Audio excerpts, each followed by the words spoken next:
Our last episode ended with this spectacular conclusion where God has delivered his people. He did the thing that he said he was going to do. He rescued them from hundreds of years of injustice that was done against them, and he brought his people out of Egypt to himself as they had walked on dry ground, and God obliterated the Egyptian army as the Red Sea closed in over the chariots and the army men and the cavalry. Like, they're completely destroyed. Egypt had been waylaid. Their crops had been completely destroyed. The firstborn among most of Egypt had died. Their army is debilitated. God shows his power as they walk through the Red Sea, even though they were pressed up against the water with the Egyptian army behind them. Like, there's been miraculous event after miraculous event, and you kind of get this movie magic high of, yes, like, look, God did all these things and it's awesome, and it is. But then what?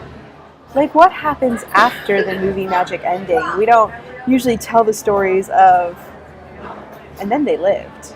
We say, and they lived happily ever after, but what does it look like to live? And how is this new nation, this new people group that is now free, going to maintain their freedom, not from slavery in Egypt, but slavery over sin in their hearts?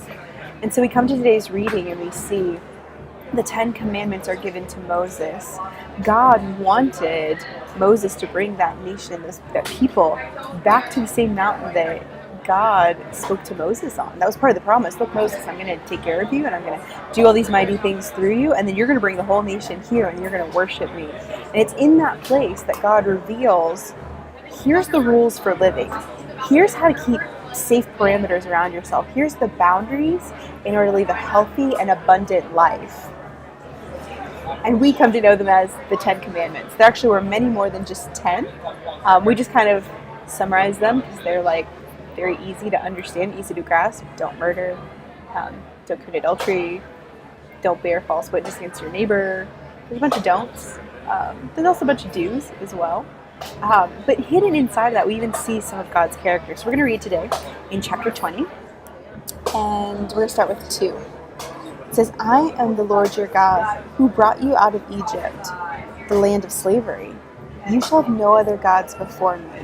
You shall not make for yourself an image in the form of anything in heaven above or on earth beneath, or in the waters below. You shall not bow down to them or worship them, for I, the Lord your God, I'm a jealous God.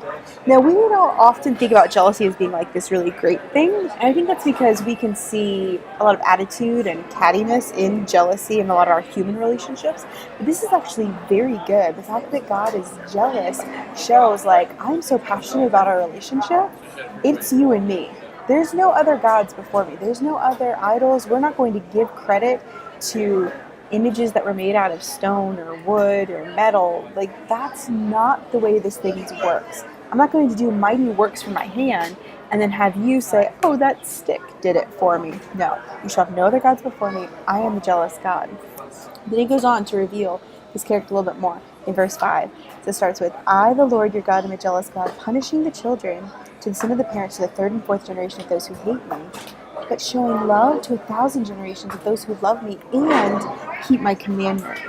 See, God wants to show love and mercy. He wants to be gracious to his people, but at the same time, you gotta do what he says. You have to follow his commandments. Why? Because that's the way to have holy and right living. That's the way to be safe and protected from the harm and the consequences of sin. God will punish sin, but not because he's trying to be mean. Because he's trying to show a way to keep us safe. He's jealous. He's good. He showed us how to live. He showed us what the commandments are. Our job is to obey them. Our job is to stay in right relationship by choosing to give up our free will, our sinful will, and to follow how he laid out life for us, to follow the way that we're supposed to live with him as our God.